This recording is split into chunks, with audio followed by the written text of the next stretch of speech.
Allô tout le monde, j'espère que ça va bien.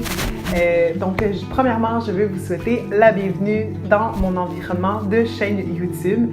Pour la première fois depuis que j'ai commencé ma chaîne YouTube, je sens vraiment que c'est mon environnement, que je me sens super inspirée à faire plein de vidéos. Dans le fond, c'est ça. Depuis que j'ai commencé ma chaîne YouTube, je sens vraiment que, premièrement, c'était pas chez moi. C'était jamais chez moi vraiment. C'est la première fois que je me sens super créative, que j'ai envie de tout le temps vous inviter chez moi pour qu'on parle, pour qu'on se jase de la vie. Bienvenue. Moi, je m'appelle Stéphanie. Inscris-toi à ma chaîne YouTube. Je fais plein de vidéos sur le empowerment, sur la confiance en soi, sur l'amour et tout le petit tralala. Donc aujourd'hui, pour la vidéo d'aujourd'hui, ça va être une vidéo qui va être zéro éditée. Donc je vais juste filmer cette vidéo-là et l'envoyer tout de suite sur Internet parce que je ressens le besoin aussi, je trouve que des fois, c'est facile d'éditer et de se faire passer meilleur ou de se faire passer, tu sais, d'enlever les petites imperfections, mais je veux vraiment pas que ça soit comme ça, ma chaîne YouTube. Je veux qu'elle soit le plus vrai possible, le plus authentique possible. Et je vais commencer cette vidéo-là en vous disant tout de suite le sujet d'aujourd'hui avec mon petit TikTok. Regardez comment elle est cute, la petite thé! Donc, le petit TikTok aujourd'hui, ça va vraiment être sur mon histoire de vie. Pas parce que j'ai envie d'attirer de la pitié, mais vraiment juste parce que je ressens le besoin de vous parler plus, de connecter plus avec vous. Et puis, si vous savez une grosse partie de moi, tout ce que j'ai traversé dans ma vie, je me dis que une relation de confiance peut s'établir. Je sais pas en tout si ça fait du sens, ce que je viens de dire. En gros, j'ai envie de vous jaser sur un peu ma vie personnelle, ce que ma vie a été jusqu'à date, et puis ce qu'elle va être. Donc voilà, moi je m'appelle Stéphanie, j'ai 24 ans, je suis née le 2 novembre 1993, donc je suis un scorpion pour ceux qui s'intéressent à savoir c'est quoi mon signe astrologique. Oui, moi aussi je m'intéresse beaucoup aux signes astrologiques parce que je trouve ça quand même intéressant de voir, en tout cas, c'est vraiment pas le sujet du vidéo aujourd'hui. J'ai grandi, les premières années de ma vie, j'ai grandi en Abitibi. Ça, c'est vraiment au nord du Québec, dans un coin vraiment perdu, mais ça, je m'en souviens à peine.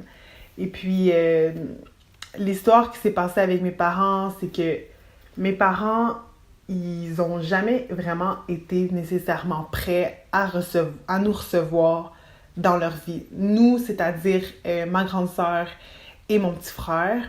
Donc, qu'est-ce qui s'est passé? C'est qu'il y a eu tellement de marde entre les deux, sans rentrer trop dans les détails parce que ça me regarde pas nécessairement. Et puis, j'étais pas là. Je sais pas vraiment qu'est-ce qui s'est passé. En gros, c'est qu'ils ont pris la décision de nous envoyer dans des familles d'accueil.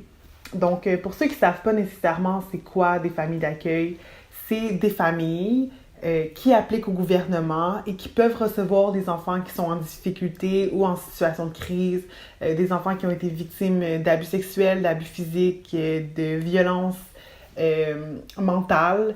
Donc, c'est tous les enfants, en gros, qui ne sont pas capables de rester chez leurs parents de façon permanente. Donc, c'est ce qui s'est passé aussi également avec moi. Ma première famille d'accueil, je m'en souviens à peine. Je me souviens que j'étais bien chez elle, qu'elle m'offrait du confort, qu'elle m'offrait de l'amour. Par contre, c'est tout ce que je me rappelle nécessairement. Ma deuxième famille d'accueil, ça a vraiment été un cauchemar. En y repensant maintenant, je me dis que c'était vraiment une madame qui avait tellement de la rage contre la vie, qui avait beaucoup de rage contre ses enfants, qui avait beaucoup de rage contre nous, les enfants qu'elle accueillait.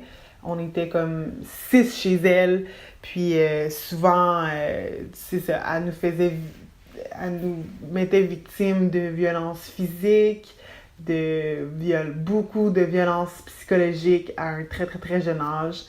victime d'abus sexuels. Donc, vous voyez un peu le portrait. Ça a duré environ pendant 5 ans, jusqu'à temps que, bon, la DPJ, à un moment donné, elle s'est bien rendue compte qu'on n'était pas bien là-bas, qu'on était maltraités. Donc, ils nous ont envoyés dans une autre famille d'accueil. Et puis, c'est là que moi, ma soeur et mon frère, on s'est tous séparés parce qu'on ne pouvait pas rester ensemble dans une famille d'accueil parce qu'elle n'avait pas assez de place pour nous accueillir. Donc, les trois, on s'est séparés. Et moi, dans ma troisième famille d'accueil, ça a été la meilleure, vraiment. C'est vraiment elle qui m'a sorti de... Ça a été elle, la première figure dans ma vie qui m'a apporté un sentiment d'attachement qui était sain. C'est elle qui m'a fait avoir confiance aux gens autour de moi. Je pense que si cette madame-là serait jamais venue dans ma vie, aurait jamais pris soin de moi, je pense qu'aujourd'hui, je serais juste pas capable de faire confiance à personne, ni à tous les gens autour de moi. Je pense pas que je serais capable de faire des vidéos sur YouTube parce que veux pas, ça prend quand même beaucoup de confiance en soi et ça prend beaucoup de confiance en vous, les gens qui écoutent ça, parce que de dévoiler comme ça sa vie sur YouTube, ça prend quand même de la confiance. Donc, je dois et je remets toute ma confiance à cette madame-là qui m'a vraiment apporté le support que chaque enfant doit avoir dans leur vie. Donc, c'est ça. Par la suite, ça a été de mes 11 ans à mes 18 ans. J'ai vécu avec elle. Ça n'a pas tout le temps été facile, surtout à l'adolescence, parce que à l'adolescence, c'est là où est-ce que, premièrement, tu vas à travers tellement de changements, autant psychologiques que physiques, que biologiques, que hormonales. Puis en plus de moi devoir dealer avec la situation avec mes parents, de me dire que je serai jamais une personne normale, de me dire que je mérite rien dans la vie, de me dire que je vais rester malheureuse toute ma vie, peu importe qu'est-ce qui va se passer. Puis on dirait que même si je me disais ça dans ma vie, je me disais on dirait qu'il y avait tout le temps comme une force supérieure qui m'appelait, une force supérieure qui retirait mon attention, qui voulait attirer mon attention. Je sais pas si ça fait du sens, mais il y a plein de bonnes personnes aussi qui ont été envoyées dans ma vie, et puis grâce à ces personnes-là, je ne serais vraiment pas la personne que je suis en ce moment. Donc je pense que je vais vraiment terminer comme ça. J'ai décidé de faire une petite vidéo en vous parlant un peu de mon enfance parce que je sais qu'il y a beaucoup de gens dans la vie qui traversent des épreuves. Puis tu sais, je veux dire, on a chacun une capacité de force de traverser, de surmonter les épreuves. Mais parfois, je sais que pour moi, ça m'aide vraiment beaucoup et c'est ce qui m'a rendue plus forte dans ma vie. C'est justement en écoutant des témoignages comme ça, en me disant merde, si cette personne-là a été capable de s'en sortir, puis elle a traversé des choses tellement plus horribles que qu'est-ce que moi j'ai pu traverser, tu sais, le fait de ne pas avoir vécu avec mes parents, le fait d'avoir été abusée, tout ça, ça a pris beaucoup de guérison à l'intérieur de moi.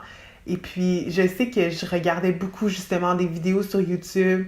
Je sais que je regardais beaucoup des films, que je lisais des livres justement sur la résilience parce que je trouvais que c'était possible pour moi de vivre une vie normale et de m'en sortir même si les conditions n'étaient pas là, nécessairement. Donc, merci beaucoup, sincèrement, de prendre le temps de regarder mes vidéos. Je vous jure qu'on va faire... J'ai tellement plein d'idées d'inspiration maintenant pour mes vidéos, pour m'aider moi à grandir, pour grandir avec vous. Donc, encore une fois, un gros merci d'être avec moi, d'écouter mes vidéos. Vous n'avez même pas idée à quel point ça me fait vraiment du bien de m'exprimer comme ça. Donc, inscris-toi à ma chaîne YouTube et puis suis-moi sur les réseaux sociaux. On va traverser plein de choses ensemble. On va travailler sur plein de projets. Donc, j'espère que tu es aussi excité que moi. Donc, merci beaucoup d'avoir pris le temps de regarder cette vidéo-là. Et je te dis à la prochaine pour d'autres vidéos. OK? On se revoit bientôt. Bye bye!